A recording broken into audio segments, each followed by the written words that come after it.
Got a weekend of postseason ball in the books, and we are going to recap it all. I'll do the finger twirl for the YouTube crowd. This is like the weekend roundup, I guess, of the NLDS and the ALDS. Just baseball show from Monday, October 7th. Jack Aram, as always, it is presented by BetMGM. Aram took care of the ALDS. We are going to recap game one and preview game two on the back half of this episode.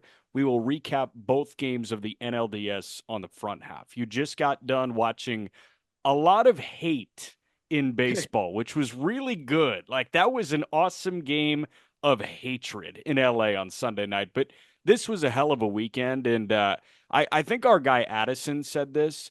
Like, this has been as good a postseason as we've seen in quite some time before we even got to the championship series. Obviously, the lasting stories of the postseason come from the ALCS, the NLCS, and the World Series. But in terms of the wild card, the pre-wild card on that Monday in Atlanta, and then what we've gotten in the first two games of the DS2, it's unmatched in my mind. And I felt like we are kind of due for this as well. I mean, the postseasons are always a ton of fun, but in terms of just these kinds of matchups, it just seems like everything that I feel like everybody's been wanting to see. Of course, if you're a fan of a team that maybe got bounced a little bit different, but there's something about Dodgers Padres that even in the regular season has been captivating. That's going back towards when we first started this podcast. Really, I think ever since Tatis really started to emerge out there, and with the core that they have, there was always this contentious but in a fun way nature to those matchups that made a must see TV even during the regular season. So getting this playoff series here is unreal. And then Mets Phillies. I don't need to explain to anybody why that's going to be a contentious series. And I mean, it's been really fun to see the Mets, rising to the occasion. I think the fact that you have the rivals, but then you also have them, I think, as close to each other as they've ever been. Yep, Right. I think the Padres have really done a good job of putting themselves in that same for conversation sure. as the Dodgers in terms of you go, position by position, as Peter asserted. Like they are in a spot now though where it's the most complete Padres team we've seen in a while. And then with the Mets having the magic that they're having right now, like nobody cares that the Phillies were the division champs. Like this is Right. this is a team that in New York can absolutely match the Phillies energy and kind of that postseason magic. And then even when you go to Detroit versus Cleveland, like two teams that I know aren't probably the first that MLB is looking to market, but are actually a really fun matchup. And even though it was a lopsided game, it kind of clued me into wait, this is going to be a more interesting series, I think, than people were expecting. So I think there's going to be a lot of chess there. And then Royals Yankees, man, like the Yankees are always going to be a draw, but there's something about this Royals team also Yeah. where they have this fearless nature to them, kind of playing with nothing to lose, which is perfect matching up against the team that has everything to lose Right. every single time they're in the playoffs. So I don't know. There's just something fun about each of these matchups and the way they all line up. So something before we get into the series by series that I think is huge is this was a huge year to debunk the idea that if you do get that wild card bye, you're Oh, screwed. And thank God, man. I was so sick of that shit. yeah, but like there was some validity to it Sure. last year. There was Absolutely. absolutely some validity, but like you've mentioned, there are ways to work around this. There are ways to still keep that competitive fire and honestly keep your arm loose, and that's inner squats. And that's like using the advanced pitching machines that you have sitting there in your what like tunnel. It's not the concourse, but they're sitting like in your ballpark. Just go use that stuff. Use these practice days. Turn one into an inter squad game day. Like, just go ahead and do that. By the way, game just went final 10 to San Diego over the Dodgers. We will get to that a little bit later on in the episode. But I thought that was huge that, like, teams realized that that could be an issue. They addressed it right away. The only team that got the first round bye that looked a little flat in game one was the Phillies, but I think that's more of a testament to the Mets. And we'll start with that series. But Yeah. overall, I thought this was huge to negate the rest versus rust conversation. Yeah, just a quick thing on that. When we were going into the playoffs, that was the one note I had is I just felt like now that we've had a couple Yep. instances here to for teams to spend some time now, and we're talking about usually the more winning teams Right. and usually the teams that have it together a little bit more. If you have that bye, if you have that layoff, like those are talented players, those are generally going to be veterans, or there's generally going to be well-run teams to figure out, okay, how do we keep our guys fresh?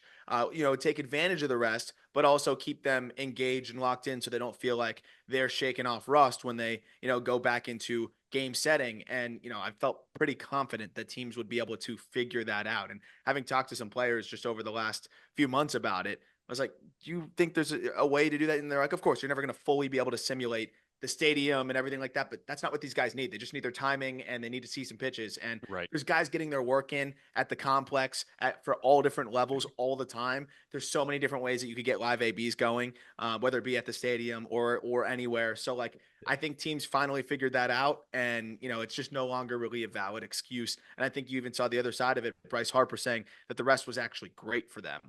And I do think that that's the most important thing ultimately. So I'm glad we can kind of put that to bed. And it's hard to hit in the postseason no matter what. So it's Yes. going to kind of be like it's going to be a Venn diagram of overlap, obviously, Yep. where the first game is going to usually have the best pitching and or at least have a lot of talented arms out of the pen and everything Right. like that. So like of course offense is going to be hard to come by. So, last thing I want to say before we get into this series by series recaps is I feel like we saw a little bit of fight from every single team at some point, like that is still in this. And I was worried that we were going to run into that. And it sounds backwards, but I was worried that we weren't going to see any fight from the Dodgers or any fight from the Yankees because, hey, they have that time off. Like, hey, how could we not see fight from the Dodgers? The Dodgers showed absolutely nothing against Arizona last year in the postseason. Like they looked horrible last year. I thought the Yankees could come out and lay an egg, and we could be going into game two like, yeah, they weren't ready. This sucks. We saw fight from every single team that's still in it. From the Tigers, like, yeah, they got blown out in game one. But at the end of the day, we saw the fight during the wild card series. We Yeah. have proof of give a shit, and we have proof of playoff aptitude with every team that remains, and that's huge. That's everything for the baseball fan. Yeah, it's gonna be competitive as hell. I don't think any of these series are gonna be easy. I mean, even with how lopsided Game One was with Detroit and Cleveland, you got to be crazy if you think that it's gonna be a waltz. Guess who's got the ball next game? We're gonna preview that, but Right. like, it's not gonna be easy for Cleveland. So I think all of these series are gonna be quite contentious. We'll start with the Mets and the Phillies from this weekend. And game one went to the Mets 6-2. Zach Wheeler was absolutely untouchable. 7 innings, 1 hit, no runs. He K'd 9. He walked 4. His Yep. biggest enemy was himself because he threw 111 pitches in Mhm. 7 innings. Kodai Senga, David Peterson, Reed Garrett essentially matched him. They went 7 innings, 2 hits, 1 run. He K'd 5 and walked 4 as a collective trio. The only run in the front 7 innings of this game was Kyle Schwarber popping a homer at 116 miles an hour on the third pitch of Kodai Senga's start in the bottom of the first. But then you got to the Philly bullpen. Jeff Hoffman, Matt Strom combined 4. 1 out, 4 hits, 5 earned runs in New York's 5-run eighth. Paper cuts. Mark Vientos had the game tire. Brandon Nimmo, JD Martinez also had RBI singles. Pete Alonso, Starling Marte had sacrifice flies. Nimmo added another on a single in the top of the ninth. Cody Clemens had an RBI double in the bottom of the ninth to make the final difference 4. Yada, yada, yada.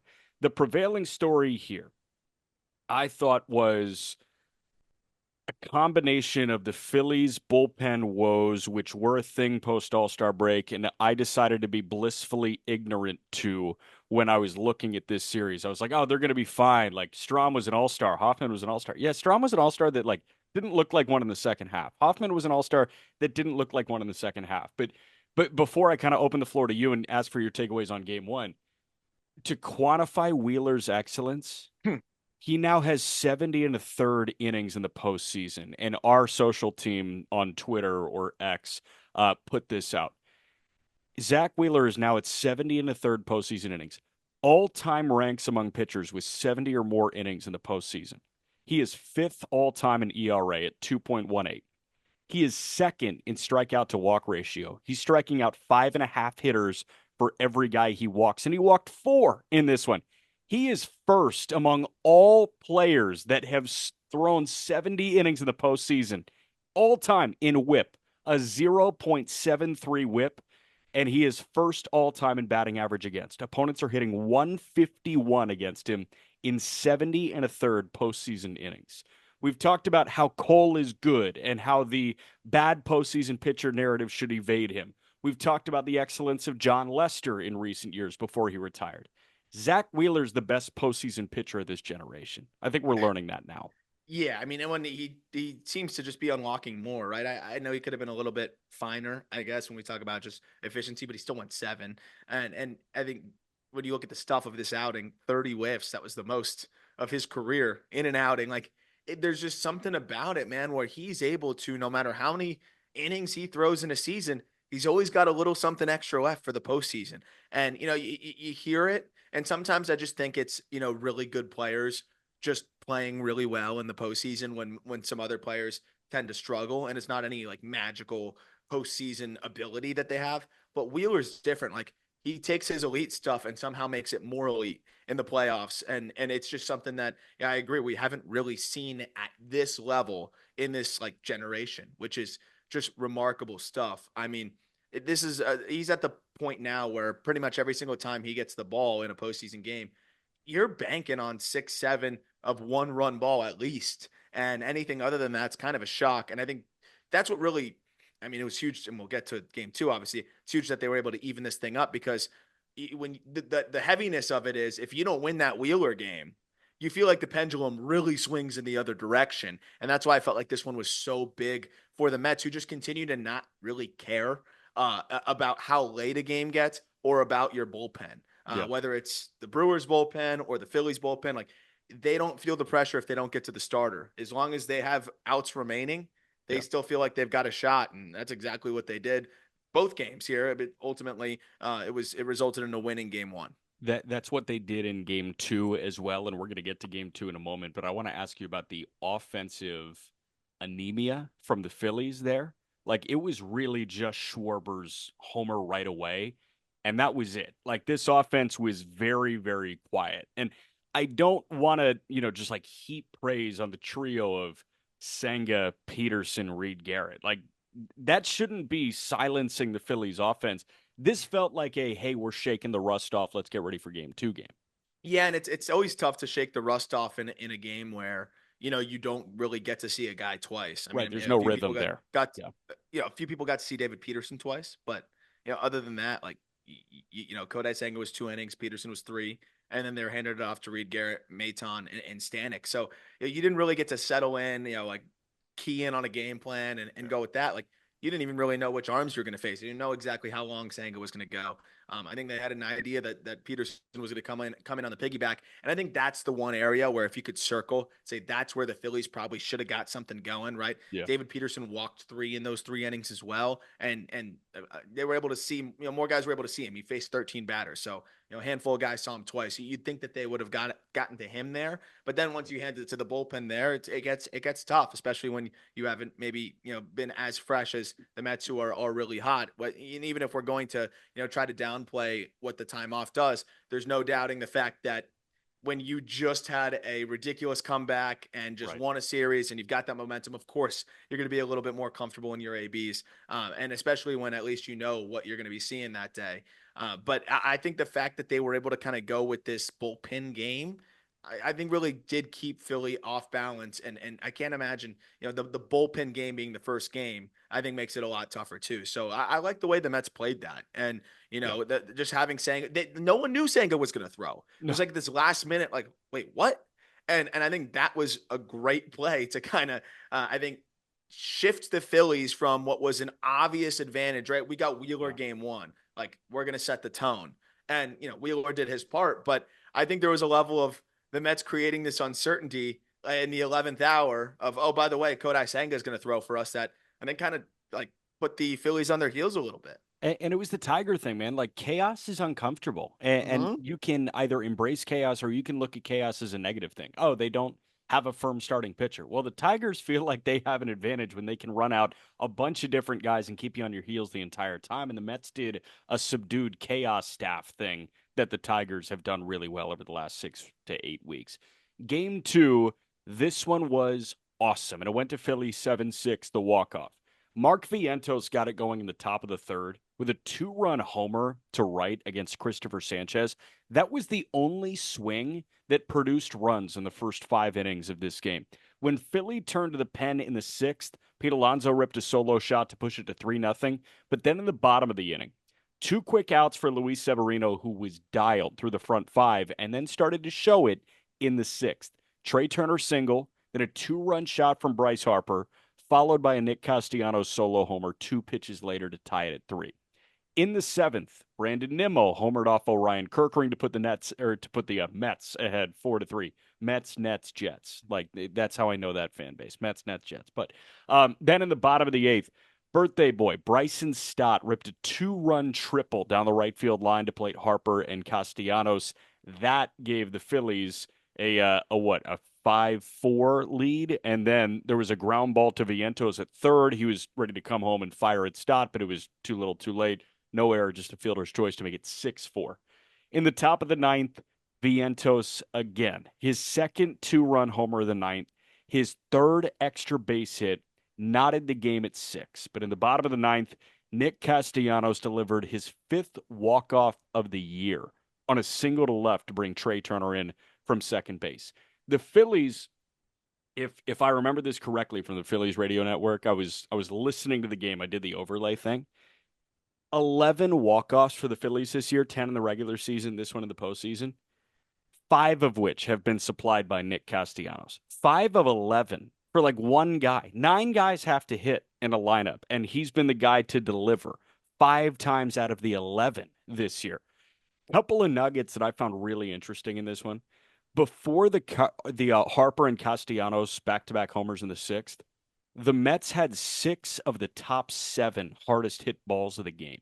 The only Philly in that grouping was a Kyle Schwarber groundout against Sevy at 108. And Mark Vientos. He is the youngest player in National League history with 3 extra base hits in a single postseason game. Merrill might have just done that tonight at 21, so he would have beaten it by 3 years. But I thought it was kind of weird. It's like 24 years, 300 days. That's the youngest guy in National League history, but also a testament to Vientos. We'll start with the Mets side. Vientos was the story for the Mets in this one, and this was an amazing game, and I'll let you victory lap right now. No, I mean, I obviously been a Vientos fan for a long time, and 2021, right? yeah, back in the Locked On Prospects days, I think that's why I picked him as one of my breakout guys that year. But the swing and miss had always been a part of his game, and there was point in times where I think people were concerned about, and even myself included, concerned about whether that would be too prevalent. But the one kind of consistent thought, and if you look back at like some of the old prospect write-ups on Vientos, or when we had him on the top 100 at just baseball, it's like this guy's power to all fields and his ability to leave the yard even when he does not get all of a ball makes his margin for error so much wider, where he can actually get away with so much more. And I think we just saw a perfect example of that with the 3-2 home run off of Matt Strom, where first of all, on fastballs at the top of the zone, so basically from the top third and above, Yeah. opponents are hit 135 against Matt Strom this season. Also, that was the highest, like in terms of height, like that was the highest pitch that anybody has hit, like put in play for a hit this year off of Strom, let alone a home run. But that's what Vientos is able to do, right? Like he just backspins the ball to all fields, and he can miss a ball that carries out. And that's why I always felt like he was going to find a way to produce at the big league level. Can, But I can mean, we what real he's quick, doing now is just incredible. real quick, can we hang on that pitch for a minute? Because when you look at the game day, like if you go to MLB.com and you look at the pitch by pitch and where that was, like it looks like he was just above the strike zone. But with Strom, like with how low he gets on the mound and with how much that fastball play, like that looked very high. I think the perceived height of that pitch was much higher than what game day is going to show you in terms Oh, of that, for where it's like, sure. oh, he's a little bit above the zone. Like, no, that was a very hard pitch to hit out. No, that was like almost impossible pitch to hit out. What's crazy is I think Vientos also, now you're seeing him, and this is the other thing that I would always put in the reports. Like this is the one thing we need to see kind of shift, and then we really saw it shift in 23 Right. was his approach and just his like readiness in certain spots where I think he saw there. Okay, he missed with back-to-back breaking balls in the dirt, and now it's full. His fastball elevated is his bread and butter. No one hits that. And knowing that, dang, he just missed with 2 breaking balls, Vientos was dialed up. He was sitting dead red for a fastball. And even though Strom put it where he wanted to in a chase location, Vientos still got to it because he was so ready for it. And that's the difference that we've seen, I think, here. And what's kind of converted to success for him in at the big league level is he's picking his spots a lot better. His approach is much better. And now we're seeing at 24 years old, he's able to leverage that and we're seeing him, leave the yard on pitches that are tough to get to because Yeah. he's geared up in the right spots, and I think has the approach and kind of knows more now on how pitchers are going to attack him, which is so important for guys that are still going to strike out, Yeah. around 30% of the time, being able to do those little things. And I think that's exactly what we're seeing from Vientos. He's turning into, a really, really impactful middle of the order power bat, that I think is going to be a fixture for the Mets for some time. So it was awesome to see him come through, but also another reminder of why you can't count out the Phillies, because the Castellanos side of things is amazing to me. No matter how mediocre his numbers are over the course of a season, he just continues, as you mentioned before, to come up in the big spots. And I think the big reason why is what you heard in the post game press conference, which was, what was going through your head leading into that at bat. And he said, nothing. And I think Yeah. that's why his heart rate stays where it's at and why he's always able to, I think, be comfortable in these gigantic spots. Yeah, I'm totally with you. And like I don't want to be this negative guy, but huge swings. Huge swing from Castellanos, two of them. Huge swing from Harper, huge swing from Stott, couple of huge swings from Vientos, massive swing from Brandon Nimmo.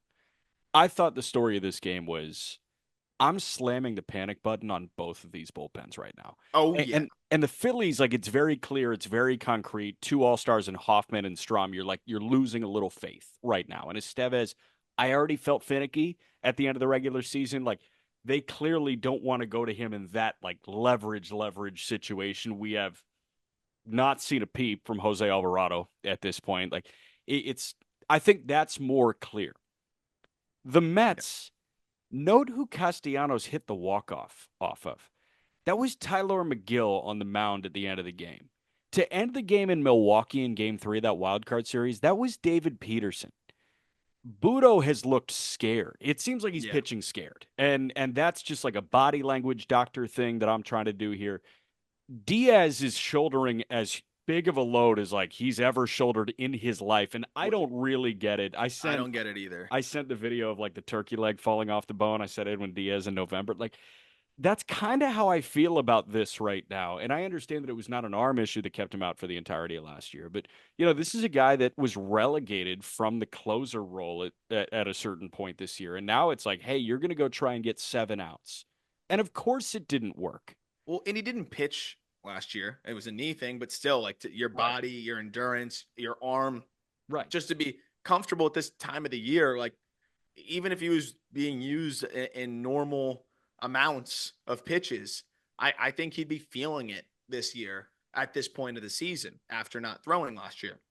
But the fact that he is throwing such an unprecedented amount for himself makes it even more peculiar to me. I understand that they really need him, but you also, I think, have to look at the other side of it, which is you also really need him.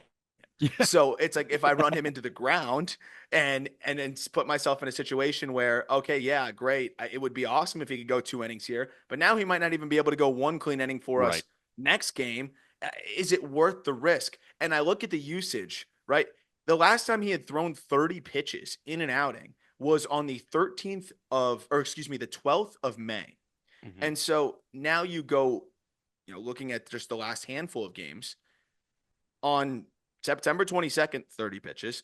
On September 29th, 26 pitches. That's, more understandable. But then that's followed by September 30th, 40 pitches. And then on October 3rd, 39 pitches. I mean, at this time of the year, after not throwing last year after the WBC and expecting him to throw, pitch count totals that not only is he not thrown this year, he wasn't even doing in 2022, like at all. In 2022, the most pitches he threw in an outing, if I got this correctly, were 35. And that was again in May. And then from that point forward, he did not throw more than 30 pitches in a single appearance throughout the rest of the 2022 season. So, and I think it's the same story if you go back several years as well. So I just think the idea of him throwing more than he's ever thrown before in his, year off of, patellar tendon surgery, it's just weird to me. I understand that they need him and they don't have a lot of other options, and he can do those 4, 5, 6 out saves, but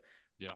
I just don't know if he should be doing them this frequently at this point. And I wonder if it's going to start to really catch up, maybe, especially if they advance to the next round. No, and I think that Carlos Mendoza needs to force himself into an uncomfortable situation. And I hate saying that for a manager that is, He's been certainly a fantastic. contender for National League Manager of the Year, but And this is probably an organizational decision, I I think would so. imagine. I think so. But like I would if I had any say in a room with Carlos Mendoza and David Stearns at this point, I would say, "Hey, like Stanek's here. Like do that." I know, your confidence level with Maton might be a 3 right now, but like my confidence level with Budo is at like a 3 right now. I I don't feel good about anything. Let's force yourself into an uncomfortable situation so we don't kill our $100 million reliever. Well, And we're not, running out a scared Budo again 24 hours after he kind of screwed the pooch again. and is he not like kind of throwing tired to you, Yeah, DS? he's I totally mean, throwing tired to me. 25 pitches, 13 balls. How many were missing arm side, just Right, like dude. non-competitive? Like, and I admire him just getting after it, but He's a it just. dog. Like there's no question about his mental fortitude right now. It's like physically, he's probably just exhausted. But on the flip side, as you mentioned, it's both bullpens. Strom blew it again, Yeah, again. and I will say this one to me was more of a that was just impressive by the Mets, Yeah, but doesn't really matter. Strom blew it again. Kirkering, got yeah, clipped. he's gonna get his strikeouts, but he just seems to struggle to limit the damage It here. it took him Estevez like looked good, 30 and pitches. yeah, I I don't know. I don't trust either of these pens, like you mentioned. And I think that is a wonderful thing for the baseball fan because I Yes, think we're gonna have chaos the rest of the way. yes, I absolutely think so. We are going to save the previews for tomorrow's show. So we will move to Dodgers Padres in a moment. Before that, we are going to take our first break. Dodgers Padres a little bit more cut and dry, I think. Game one went to the Dodgers 7-5 LA. San Diego got it going with a 3 spot in the first inning. This was Saturday against Yoshinobu Yamamoto. Jurickson Profar brought in a run with an RBI groundout, but then Manny Machado got him for a 2-run shot to left center to plate Fernando Tatis with him. Then in the second, Shohei Ohtani did the damn thing. 3-run laser off of Dylan Cease to knot the game. The bat flip, the roar from him, that was emotion that he doesn't get too often. Half inning later, though, Xander Bogaerts responded. A 2-run double down the left field line. That put the Padres up 5-3. That is when Yamamoto's line went final in that inning. The line on Yamamoto, you showed it to me. It was like, you're going to laugh at this. 3 innings, 5 hits, 5 runs, 2 walks, and 1 strikeout. We'll get to that. Then in the fourth, LA got some traffic against Dylan Cease. Cease was lifted. They went to Adrian Morejon. A wild pitch brought the Dodgers within one. And then Teoscar Hernandez had that 2-run single to right center that kind of short hop Merrill to make it 6-5. Scoring halted after the fifth. The run came in on a double play. The Dodger bullpen, I think, was the prevailing thing aside from the Ohtani swing on the LA side. Brazier, Vesia, Phillips, Kopech, Trinan combined 6 innings, 2 hits, no runs, 7 Ks. They were disgusting. Game one, real quick. My takeaways here: the Ohtani swing, the Yamamoto line, and the Dodger pen. Yeah, no rust. I think offensively, especially for Otani, I think there's a couple guys in this lineup which we'll talk about that I think it's interesting. Freddie Freeman, unfortunately, getting pulled in game two kind of takes away from some of the things that I was excited to say about him. But regardless, it doesn't take away from what he did in this Right. game. Freddie Freeman playing through this ankle sprain and an injury that by all accounts would have him on the 15-day IL in the regular season and picking up 2 hits as well as a stolen base. And I saw some people replying like, "Oh, he was out." I don't care. It was close, and he has a sprained What's the ankle. term? Like that was, Sandbagging? They say he was yeah. sandbagging. No, he clearly wasn't sandbagging because he just was lifted from game Right. two with Right. ankle discomfort, which they could have very well used him. And obviously, he's not going to make up what ultimately ended up being the deficit. But I don't think Enriquez is in there if that was the case as well. So like it is a really interesting situation where a guy is just able to play through it and you think he's okay, and then unfortunately one little false step or whatever it may be just had him feeling like he couldn't get through it in game two. But focusing on this game in particular, like this is the opposite side of the coin where I actually really trust both these bullpens right now. And I know they haven't been perfect, and no bullpen's going to be perfect in the postseason. But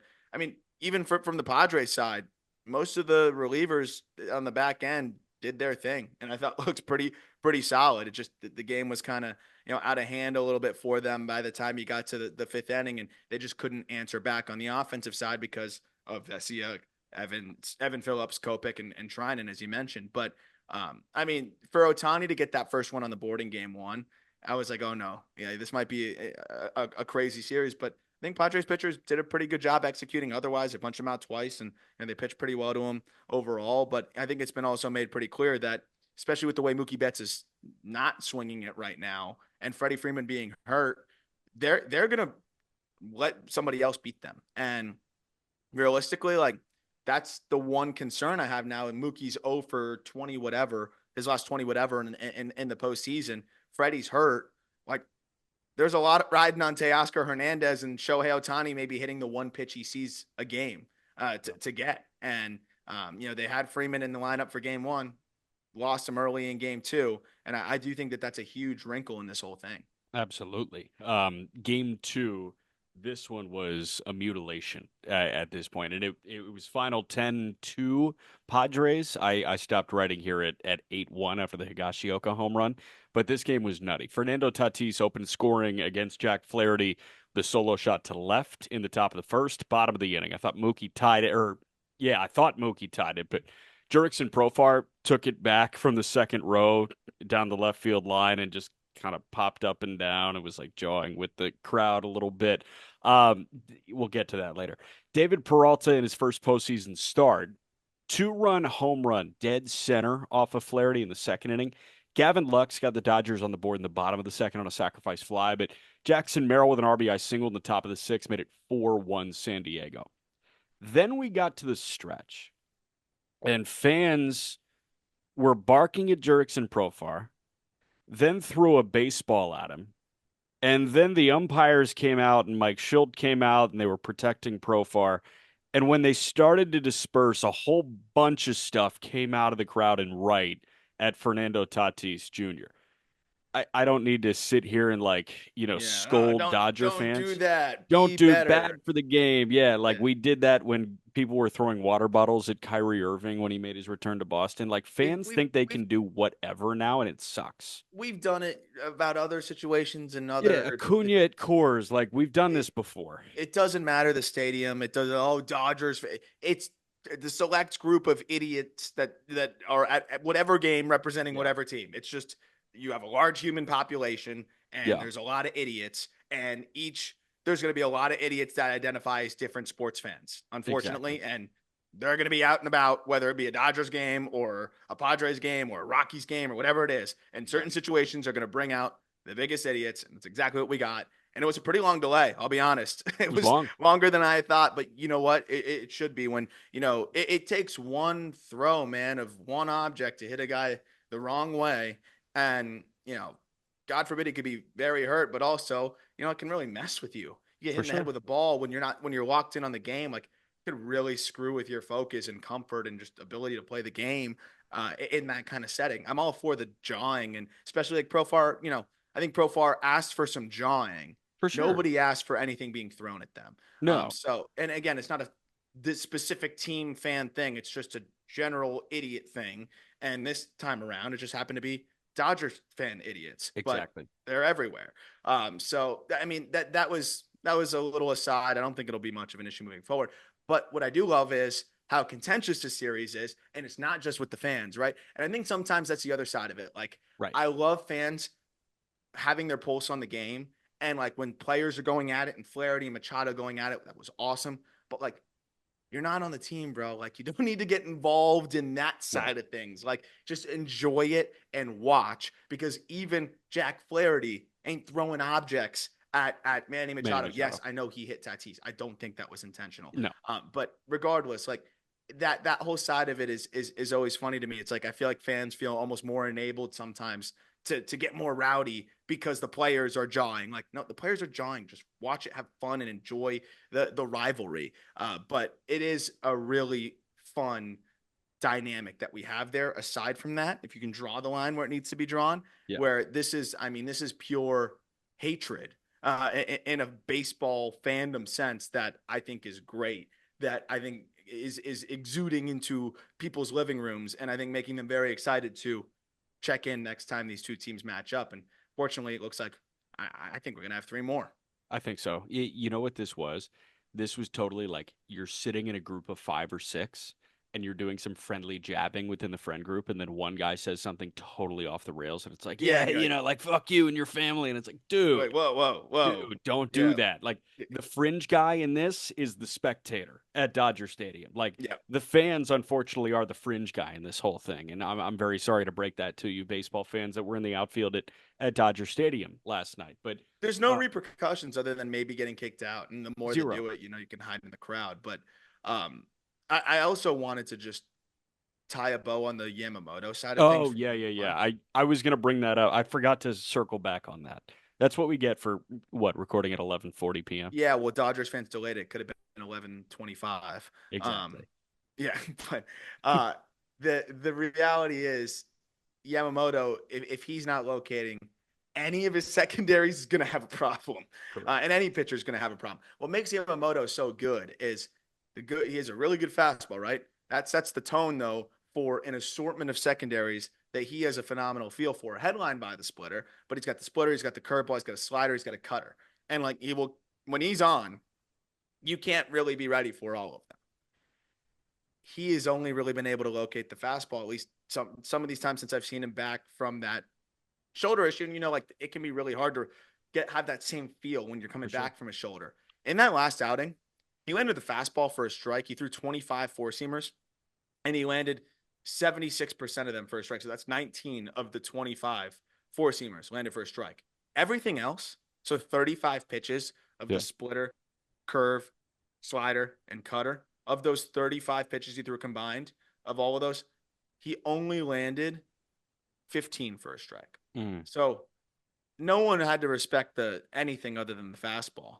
And I think that makes it a lot easier, no matter how good your fastball is, to hit you. And that's where Yamamoto's at right now. I think there's just some struggles to feel the secondary since he's come back. I think from a consistency standpoint, and I mean that's going to be huge because yeah, I think they're probably looking at him and saying, I mean, we know how good you are when you're 100%, but are you really 100% right now? And I'm not saying like he's unhealthy, but I just don't know if he's had enough runway to shake off the rust. We saw him come back and dominate Yeah. against the Cubs and then follow that with another good outing against the Braves, but then it was shaky against the Rockies at home. It was all right, at Coors, and then we just had this last start. So I just feel like there wasn't that much runway to kind of build back up off of that. And it looks like the feel for the secondaries is still kind of a work in progress for him after, missing a pretty decent amount of time. And that even dates back to since he returned. Since he's returned from the IL, his splitter has been thrown for a ball more than it's been thrown for a strike. And you know how important that pitch is for him.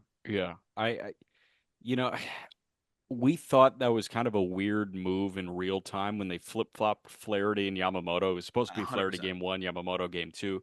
I think what this start in game one for Yamamoto did was validate that, where you would get 2 starts from Yamamoto here. Like you were essentially playing the game. Do we want 2 starts from a healthy Flaherty?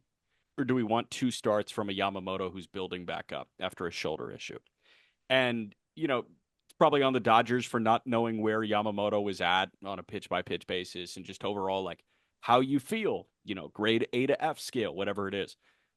I would much rather go with the guy that just gave you 170 innings combined, with his time in Detroit. I would much rather go with that guy that's been available the entire year Yep. as opposed to the guy that like is objectively better on a pitch by pitch basis when he's at full strength. Yeah. Yamamoto is a better pitcher than Jack Flaherty. Don't get it twisted. But as it stands right now on Monday, October 7th, like Jack Flaherty, I think gives you the better chance to put a quality product forward than Yoshinobu Yamamoto working his way back from a shoulder issue. And that just kind of felt like an oversight from the Dodgers. And it felt like that in real time. And that only validated that feeling. I totally agree on that front. Unless there was something from a scheduling perspective that makes it all make a little bit more sense, and I'm sure there's some other pieces to the puzzle, I'm sure. maybe that we're Unaware of. yeah, I guess because But like, what are we otherwise I don't unaware of? really totally get it. And on the other side, though, Dylan Cease, I don't know I feel like we're flipping a coin every time with this guy, and Yeah. not when he was on that hot stretch, but right now, especially in the postseason, it's like, which Cease are we going to get? And we didn't get the great one there with 3 1/3 and 5 earned. Again, bullpen did their side of things, but it worked out. You got that's what's nice about having a Yu Darvish in game two. Right. But man, like they're gonna need a better start out of Cease, and he's gonna throw him one more time in this series, right? And probably it could be a decisive game five. Like, Yeah. who do you have more faith in locking it in the final game? It would be Yamamoto versus Cease in game five, right? Mm-hmm. Who Probably do you have more Cease. confidence in locking it in? Cease? Probably Cease because Cease is historically a start by start basis guy. Yamamoto, like the physical aspect creeps in. I have Yeah, no he's been physical Mr. concerns. Consistency. Really, his whole career, and I know it's not the major leagues, but I don't really care. Like we've seen more than enough from this guy, and to know that he's usually a walking quality start. Right. So So it's like if he has a tough time, that means something is up, I'm sure. Versus Cease, it's like, oh, didn't have it today, but he might throw a no hitter in game five. Like no doubt, he's no, that I guy. agree. So we do pick up from that stoppage though, and you mentioned Darvish. Like I was really nervous about Darvish in the seventh after that 10, 15-minute delay that we got. I think it was closer to 15 minutes. But Darvish was, aside from the 6 homers that the Padres hit as a team, which is a story in its own right, Darvish was the story for the San Diego Padres. 7 innings of 1 run ball in 82 pitches. He could have gone 9 if they Yep. wanted him to. Manny called a little team meeting. Manny Machado, after Darvish worked that shutdown seventh after the delay, he called this little team meeting in the dugout ahead of the top of the eighth, and the Padres got back to the sticks. Jackson Merrill shot one the other way to extend the lead to 6-1. Then Xander Bogaerts added a homer for good measure to make it 7-1. Then in the top of the ninth, you got a home run from Kyle Higashioka, who, by the way, has 4 this postseason Is already. it 4 or 3? Or 3. He has Three, 3 this postseason but because he had still 2 in the wild card games. ridiculous. Yeah, crazy. And then Fernando Tatis Jr. homered again. Tatis, at this point in the postseason, is hitting 643 with a 2151 OPS. Now, I know it's only been 4 games, but holy shit, man. Max Muncy homered to make it an 8-run deficit instead of a 9-run deficit. That's how this thing went final. The Uh, Padres won this game with anger, and that's a good thing. And you mentioned hatred. Like, the hatred is great. And I think at this point, like, I know Dodgers Giants has that historical aspect to it, but that doesn't hold a candle to what Dodgers Padres has going right now. Like, there's a lot of hate in this one. this is the new Dodgers, Yeah, Giants, and this is the new one. hopefully fans handle it a little bit better in terms of like there was some very unfortunate violent outcomes between Giants and Dodgers fans in the Yeah, past. But on the side of just the baseball, like this seems like the new rivalry. And I'm not even saying that to take anything away from the Giants, who could be right back to being competitive sooner rather than later. But right. there's just something about these two groups and the way that they go at it. Yeah, Tatis, by the way, now it just absolutely owns Jack Flaherty. 6 for 9, I believe, against Flaherty, with the 2 home runs now. I mean, just absolutely comfortable against him. But speaking of owning, you Darvish against the Dodgers now. His last 7 starts against the Dodgers, so 42 and a thirds inning, a 1.7, and this is without counting this last outing here, yeah. a 1.70 ERA and It's gonna go down. 42 and a thirds innings. And then he just went out and did this in the postseason against the Dodgers in LA, going 7 innings of 1 run ball. Like, he rises to the occasion against them, and clearly, a couple of those future Hall of Famers just don't see the ball very well Yeah. against him. Yeah, and I think the Darvish Hall of Fame thing is going to be a hell of a conversation when he hangs it up because of what he did in Japan and what he's done since coming over. This guy has been very good for a very long time, and he is showing minimal signs of slowing down. I'm not going to say no signs of slowing down because this regular season happened, but like, I mean, But he's it happens. showing very 23-year-olds had the same thing happen this season too. So in terms of like missing some time with injury, and then I know there was other a personal matter as well. Yeah, personal but matters at hand. But like in terms of when we see him healthy and on the mound, like it looks it's like kind of it's kind of same Darvish, and like yeah, I do think that this is going to be a conversation. I don't think that we're going to shut this down and be like, yeah, good, not a Hall of no, Famer. I think we're more going to more have this iconic conversation. performances like this too in the postseason. They make a little run here too. I mean, it just becomes even easier. This plays. And this guy is revered in what? In Texas, in Chicago, essentially for a couple of years, and then San Diego now Yeah. too. Like he's endeared himself mightily to three different markets. But that's what I've got on this series. The homers were awesome. And like Merrill put some crazy swings on balls. And So Tatis good. put some crazy swings on balls. And it's awesome. And I'm so fired up for this team. And like the Phillies bring me in with their energy. The Padres brought me in with their energy on Sunday night, and now I'm pro Padres moving forward. I picked the Dodgers. I do think the Dodgers are. I still think that the Dodgers are going to win this because they have Shohei Ohtani and they have a ton of talent. But I'm rooting for the San Diego Padres at this Well, point because they're playing with that anger. and I think the two big storylines. So I agree. I mean, the Dodgers are the team to beat, but like, and Padres are my pick. But I can totally understand the or the Right. Dodgers being the team to beat.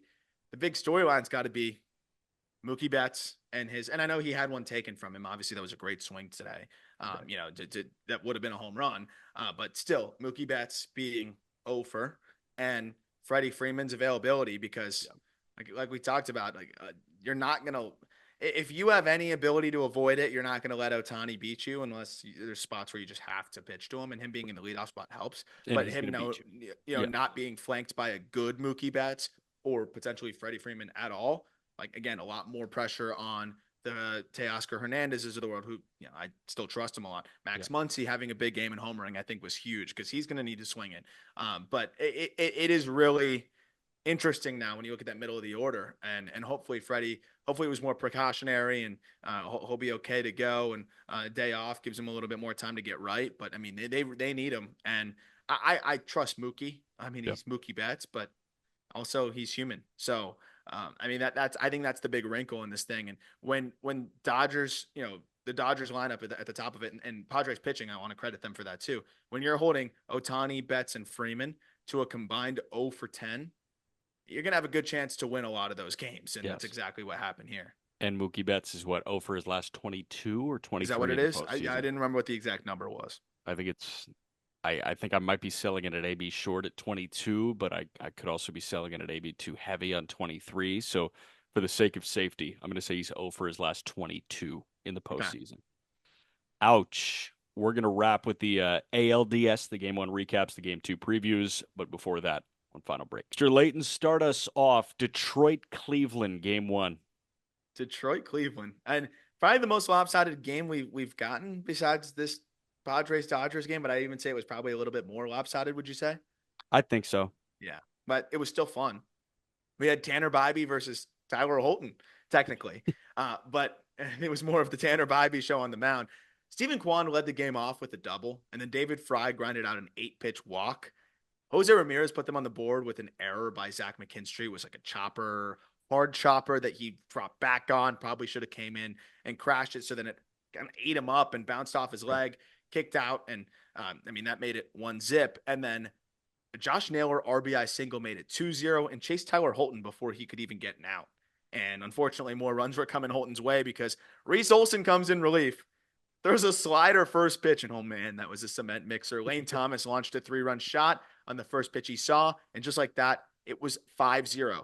Aside from that one mistake, though, Reese Olson was actually really good in long relief, and he shut the door finally in that inning and ended up going 5 innings with the lone earned run charged to him being that Lane Thomas shot. Otherwise, it was great. 5 innings, 3 hits, that 1 run, 1 walk, and 4 Ks. I get the opener thing, the chaos, but hindsight's 2020. Maybe Reese Olson gets the ball to start next time. I don't know. It'll be an interesting conversation. But on the other side, it was all zeros from the Guardian staff.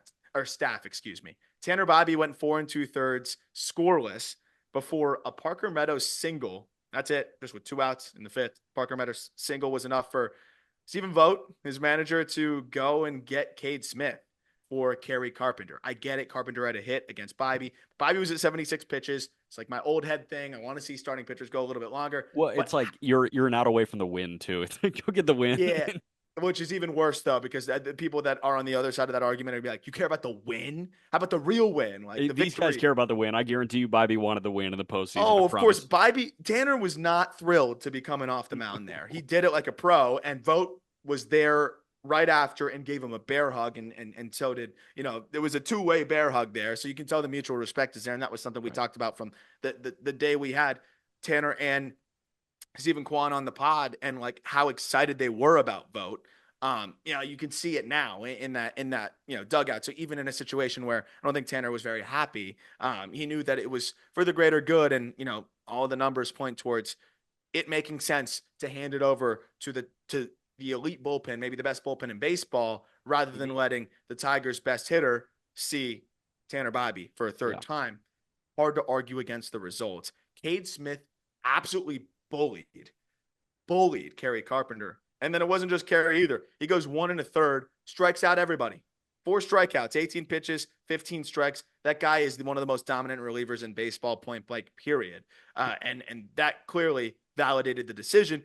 Closed the book for Bybee as well. 4 2/3, 4 hits, no runs, 1 walk, 6 Ks. He was fantastic. And it's nice when that's all you really have to do, because Cade Smith gives way to Tim Herron, who goes 1 inning, no hits, 2 Ks, who gives way to Hunter Gaddis, who goes a scoreless inning, who gives way to Emmanuel Clase, who, whatever I say, will not justify how disgusting he looked. And you might be wondering, well, why did all these guys throw? It was 7-zip eventually, because the Guardians were able to get 2 more in the sixth, but they had been off for a little bit. They These were all. guys needed work, and they Mhm. got their work. It's perfect. Gaddis threw 7 pitches, Class A threw 8, Herron threw 15, and even Cade Smith, who went more than an inning, only threw 18 pitches. So you have Tanner Bybee pretty fresh for the next time around, having only thrown 76 pitches, and all your guys that got work have a day off right after, and all didn't throw that many pitches. So just like that, you're able to keep it 7-zip. And I mean, that was I think as easy of a win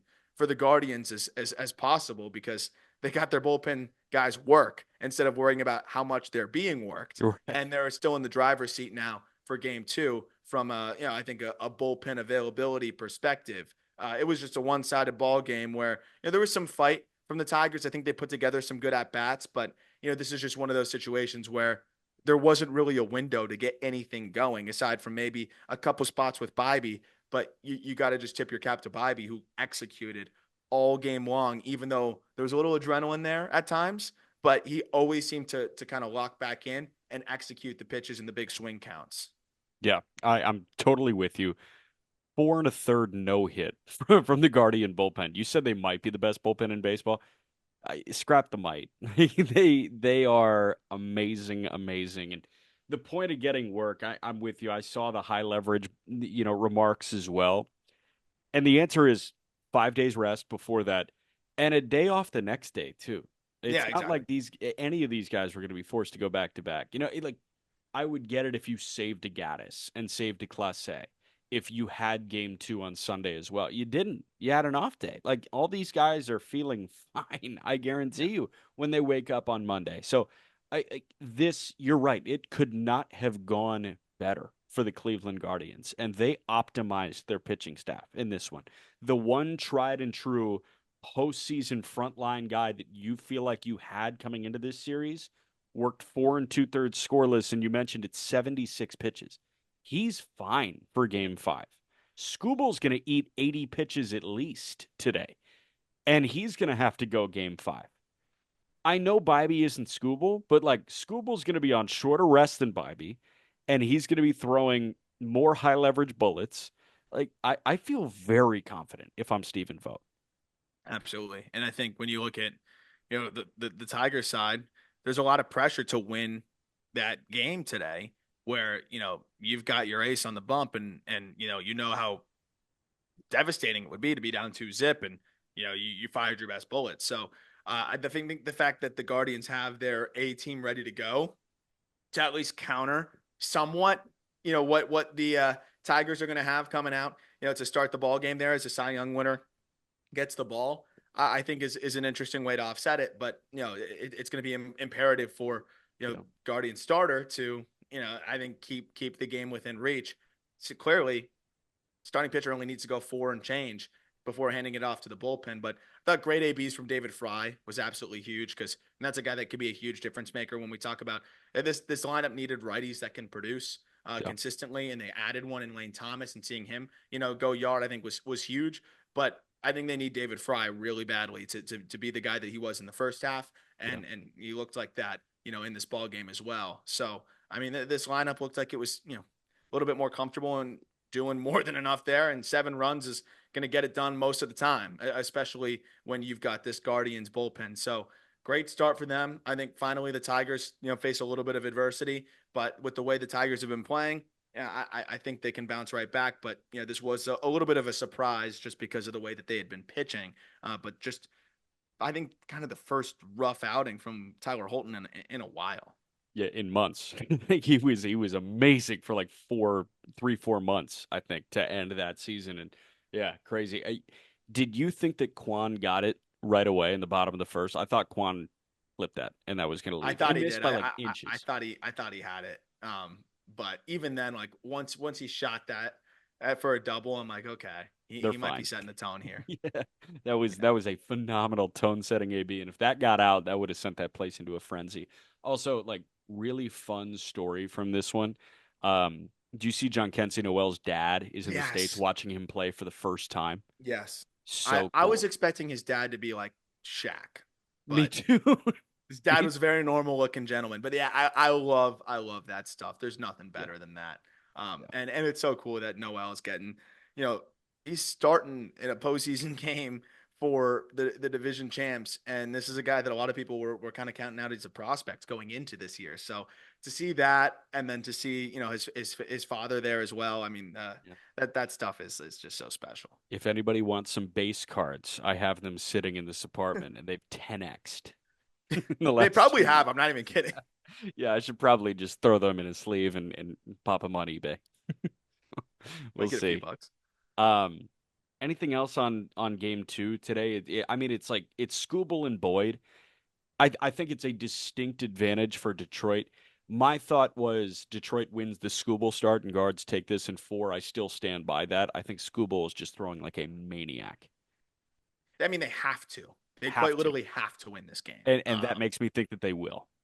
Yeah, with the way they've been playing it, the thing that makes it a little bit concerning, and not concerning, is just like the way you can hedge the advantage. Some is like Matt Boyd only needs to go 4 innings, and if Matt Boyd goes 4 innings, a 1-run ball, and then you hand it over to the bullpen, they can do the exact same freaking thing they just did. Yeah. So, I mean, it's going to need to be a Tarek Skubal domination, and I'm really excited to see how Hinch manages the bullpen. But I think if you're looking at Matt Boyd, like he really only needs to give you 4 or 5 innings of 1-run ball. And I think for the Tigers, like they don't hit lefties nearly as well. So 4 or 5 innings of 1-run ball is not crazy. But I'm never counting out this Tigers team. Like Justin Henry Malloy is going to end up coming up with a big swing there. Right. Maybe they let some lefties see a Matt Boyd a little Not bit Kerry more. Carpenter though. Yeah, no, God forbid your best hitter ever sees a lefty. I just Do you think if Kerry showed up to the ballpark this morning and was like, "Hey AJ, like I'm a switch hitter now," it's like, "Oh, nice, you're hitting third." I just don't understand how your best hitter, it's just such a clear cut, like he cannot face lefty. He's your best hitter.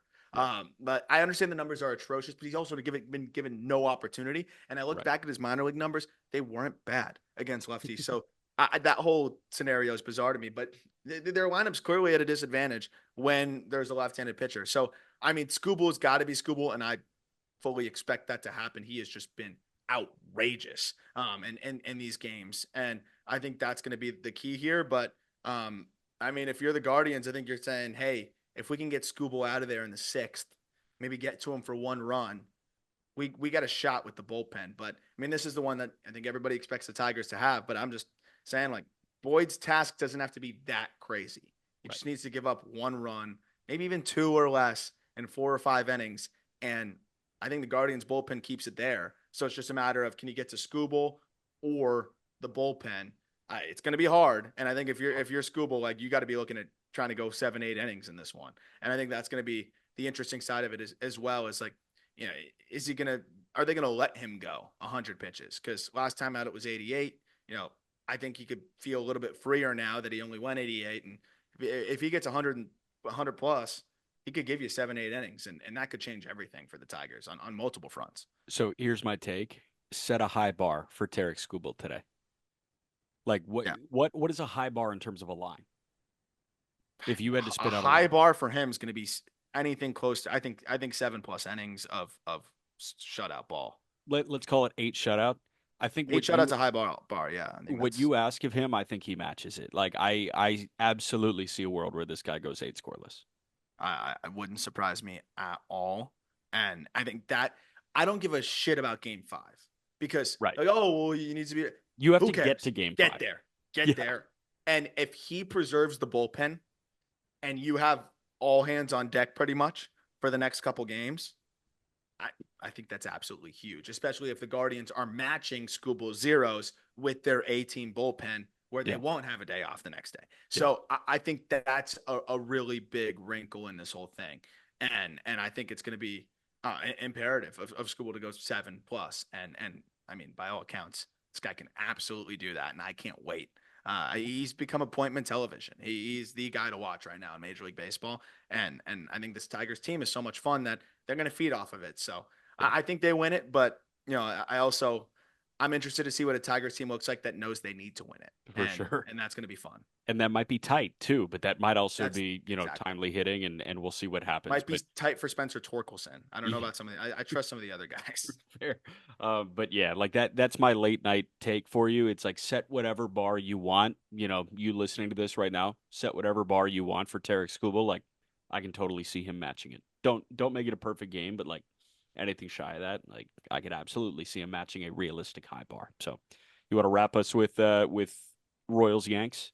Yeah, I just got a tweet that they just showed my tweet of Jackson Merrill on the Fox post game.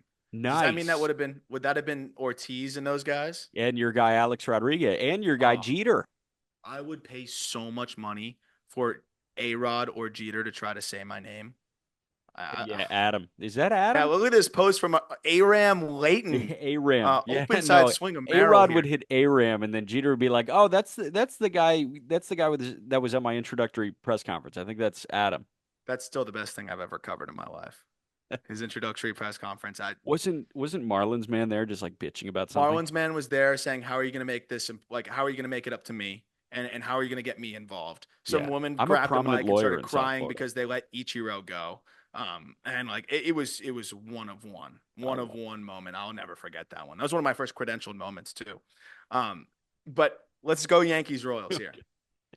Garrett Cole versus Michael Wacha.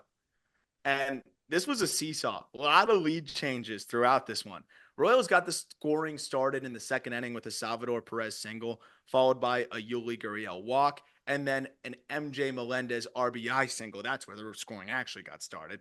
And then the Yankees answered back with two in the bottom half of the third. A Gleyber Torres 2-run shot that Bob Costas made very clear did not go very far, 339 feet to right field. Guess what? Everyone's playing on the same field there. It's a home run, and it counts for two. So that's the first lead change we see. Royals countered with a 2-run homer by MJ Melendez in the top of the fourth to take the lead once again at 3-2. But shocker, Yankees didn't waste too much time grabbing the lead back, rallying in the home half of the fifth. Started with the Gleyber Torres walk, who had a really nice game, and that meant the end of the line for Michael Wacha, who gave way to Angel Zerpa, the left-handed reliever, who surrendered a single to Juan Soto, walked Aaron Judge, and then walked Austin Wells to push home a run and tie the game. That would be it for Zerpa, who handed the ball to John Schreiber, who then tried to clean up the mess and kind of did, but not before the Yankees got a little bit more going. After getting Stanton to pop out and Chisholm to ground out, Schreiber walked Anthony Volpe to hand the Yankees another run, followed by an Oswaldo Cabrera strikeout to close the book on the fifth inning. And Michael Wacha's line, which was 4+ innings, 4 hits, 3 earned runs, and 3 Ks. Garrett Cole would come out to start the sixth, but a similar situation where it was 5+ because a single surrender to Yuli Gurriel meant the end of the line for him. Aaron Boone went to the lefty, Tim Hill, and an Anthony Volpe throwing error on what could have been a double play made it second and third with one out. Then Garrett Hampson pinch hit for Kyle Isbell and came through with a 2 RBI single to help the Royals recapture the lead 5-4. Clay Holmes relieved Hill and stopped the bleeding in the fifth and also closed the book on Garrett Cole, who went 5+ innings, 7 hits, 4 runs, 3 earned, 2 walks, 4 Ks. Bottom of the sixth, the Yankees tied it again with an Austin Wells RBI single. Then an Alex Verdugo RBI single in the bottom of the seventh was the final lead change that we saw, and that would be the difference as Tommy Kahnle and Luke Weaver combined for 2 hitless innings to shut the door. But it was Weaver that looked particularly impressive. He went 1 1/3, scoreless, 3 strikeouts, and there was a word in the post-game press conference, Inkling. inkling. He didn't know what. I think somebody asked if he had an inkling of what was it? Inkling of something. Did he have And an he ink? said, I'm Yeah. going to assume that inkling means this. And if that's what it means, then he gave his answer. And like he was right. He should have just rolled with it. But, anyways, he looks fantastic. And it looks like he's the Yeah. guy that they trust, I think, to I shut the door. I don't need my pitchers to have this crazy vernacular, but like Yeah, I don't get. inkling, I I don't. do feel like is a word that you should know. But you Yeah, know what? that one should probably be on the radar. I mean, he knew it too. He got it right. Yeah, He knew the fair. context. Good job, It's like Luke. But I like, don't know what that word means, but I'm going yeah. to assume you mean this, and then he nailed it. Listen, at the end of the day, like I don't need you in the Mensa Society. I just need you That's to okay. throw a ball really hard, and I need you to dot corners, and that's what he's doing right And now. get And crazy vert, and that's what he's getting. And he yeah, shoved. And I trust him more in the ninth than I trust Clay Holmes. And it seems like the Yankees have finally come around to that, unless this okay, was just kind of a matchup situation. But I don't think it should be. I think Luke Weaver should be getting the ninth. yeah, okay. So you say that now. Counterpoint: don't you want Clay Holmes to have some more learning experiences? Yes. Well, and we had some people in the reply saying like, "Oh, it's just total, Matchups. randomness." If you look at the numbers, he's one of the best relievers in the game.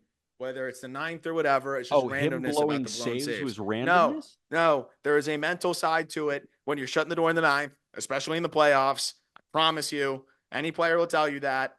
Um, Wh- it's not randomness. Where did you see these comments Oh, that I get somebody? it, it's and like I'm very analytically driven, but the super analytically driven, like the people with like the beaker emoji and in their name and like a Dude, Breaking Bad, PFP, like they're gonna say, oh well, all that matters is the numbers, hot. like the guy's overall run prevention numbers, whether he blows saves or not, like that has nothing to do with anything. Like that's just luck. And So no, it's not. Like please, yeah, please it's hop part in of it. my Over the DMs. course of a regular season, I do think that sometimes like guy could just have some bad luck and have some extra blown saves and like high Sure. leverage in the regular season doesn't really always hit the same. But I mean, we saw Clay Holmes unfortunately fold in some pretty big games in so many different spots and like on the late night games and the prime time, like there was too many times where it was like, okay, I just Right. think that there's a level of clenching that happens for him in these ninth innings. He's a phenomenal reliever, Yeah. and I think he's better deployed in those other spots. And it seems like that's how they're going to go about it. But I'm sure that they're going to pick their spots and go off of matchups. But if all things are equal, I think Luke Weaver should be shutting that door. And with the way that fastball is playing now, Yeah. change up off of it. I trust him. I think as much as anybody on this staff in the ninth. I'm entirely with you. Him and Kahnle are probably the guys, but Weaver, I lean as the guy now over that. But if anybody, like I am kind of in the mood to fight in the DMs about that. So if anybody does like feel that it's entirely random, Jack underscore McMullen 11, like hit me via DM. I would love to fight about that whole like, oh, it's entirely random thing. The last episode of Sports Science that I ever watched was Clay Thompson shooting threes, and a line from John Brankus, the guy that was very handsy talking, was essentially that making a 3 point field goal was entirely random. Like, if you have correct form, you leave it entirely to chance. There is no such thing as getting like hot when you're shooting from deep. It's like, Yeah. no, I'm done. I'm not watching sports science anymore. That's not true.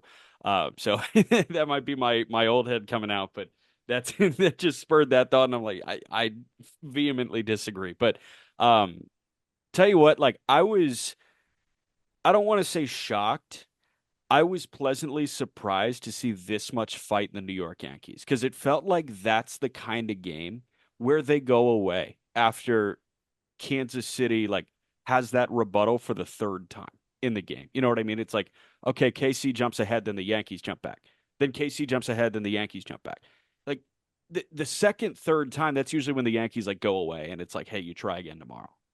Credit Yeah. to the Yankees for sticking in this and making it an intense environment. That felt like one of the better environments that we've had in a long time at Yankee Stadium. Yeah. Yeah. And I think it's clear that the Royals are gonna make them fight. Like they're Yep. they're they're not gonna make this easy. And I don't think they're afraid to be playing in Yankee Stadium, and I think this is a team that headlined by a guy that's been there with Salvador Perez. Obviously, Bobby Witt Jr. is a superstar, but just having somebody that's been there, done that, I think that kind of helps set the tone.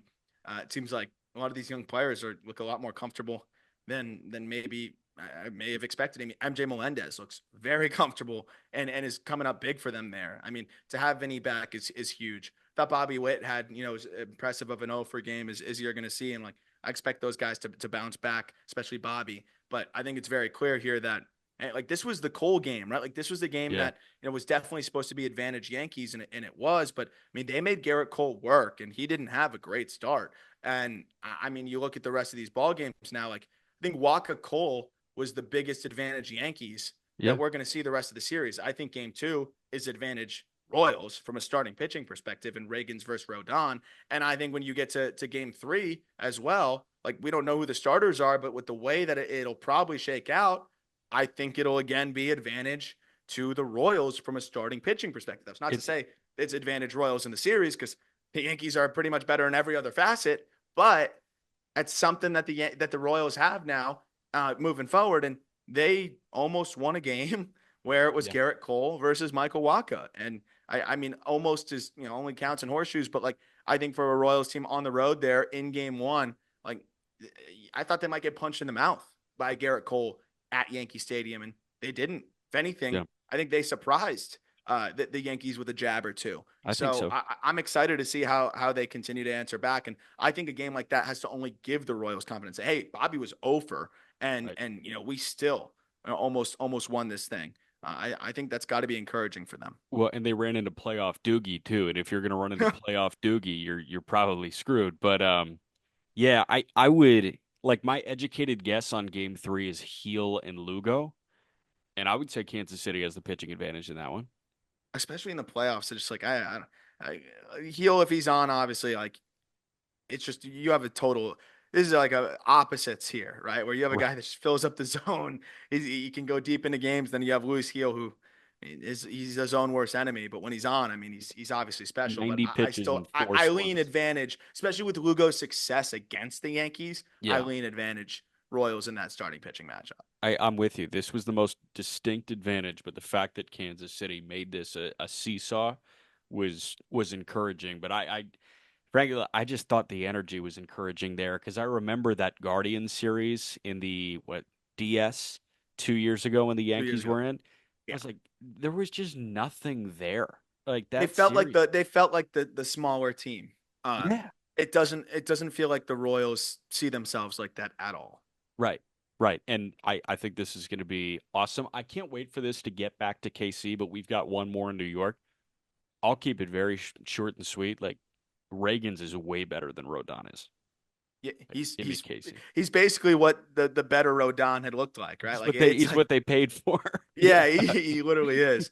And Reagan's got to be fresh, right? You hope the cramps don't come back, but kind of taking himself out earlier, citing that he wanted to be available. Like Yeah. he didn't throw a ton of pitches, and I think Reagan's will want to make up for that in this one. Like he could go deep into this one, so I'm excited to see what a Reagan's who's very hot right now, and also may have a few extra pitches in the chamber because he went shorter last outing. Like I'm excited to see what that looks like. And Lucas Urseg, like we were wondering, who's going to be that bullpen ace for them, and not having Hunter Harvey, and I still have some questions as to who's going to kind of help bridge the gap. Sometimes worked out fine enough, I think, for them through spurts, but at least they've got it very clear that Lucas Ursay can shut the door against the best of them, and that helps. I still have some concerns about the rest of the pen, but Ursay clearly looks like he can be that dude for them. They've used him a lot, and they're going to have to use him plenty.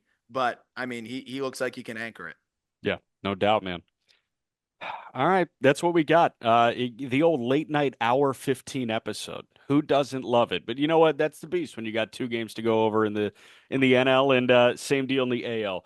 I think it's Peter and I tomorrow, and then we have an assortment of two of us every night from here on out. It's postseason ball, man. We're in it. Good night. Sweet dreams, Aram. Every link you need is in the episode description. I'm not wearing merch because I hate this place. That's very clear. Aram is wearing the hat because he loves this place. That's very clear. And we will talk to you guys tomorrow.